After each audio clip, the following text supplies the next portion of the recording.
ஹரே கிருஷ்ணா. ஓம் நமோ பகவத்தே வாசுதேவாய.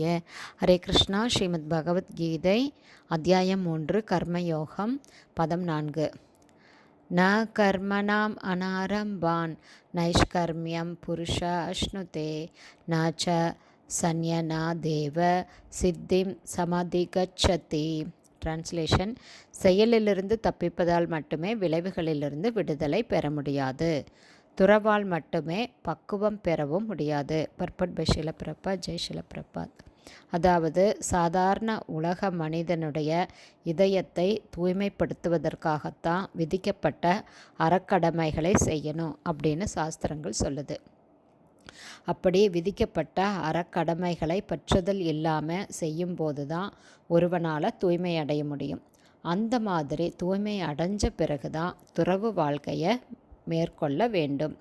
அப்படி இல்லாமல் திடீர்னு வாழ்க்கையினுடைய 4ஆம் நிலையான சந்நியாசத்தை மேற்கொள்வதால் ஒருவனால் வெற்றி பெற முடியாது அப்படின்னு பகவான் சொல்கிறாரு. அதாவது ஒருவன் கடமைகளிலிருந்து விலகுவதால்,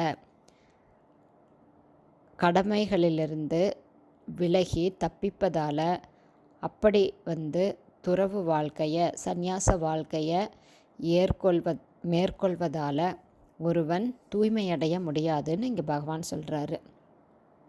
அப்படி மனசில் பலவித கலங்கங்களோட ஒருவன் சந்நியாசத்தை மேற்கொண்டா அவனால் இந்த சமுதாயத்திற்கு தீமைதான் ஏற்படும்.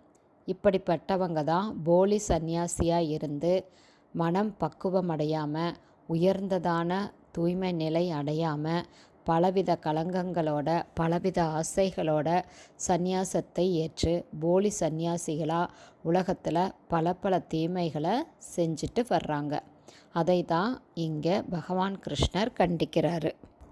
அதற்கு மாறாக பகவான் கிருஷ்ணருடைய ஆன்மீக தொண்டில், பக்தியில் இருக்கக்கூடிய பக்தர்களால், கிருஷ்ண பக்தர்கள் சந்நியாச நிலையை ஏற்கலைன்னா கூட அவங்க பகவான் கிருஷ்ணருக்கு பக்தி சேவை, தன்னலமற்ற பலனை எதிர்பார்க்காத பக்தி சேவை செய்கிறதுனால அவங்களுடைய இதயம் தூய்மை அடைஞ்சு இல்லறத்திலேயே இருந்தால் கூட துறவு வாழ்க்கையை அவங்களால வாழ முடியும் அப்படின்னு இங்கே பகவான் சொல்கிறாரு.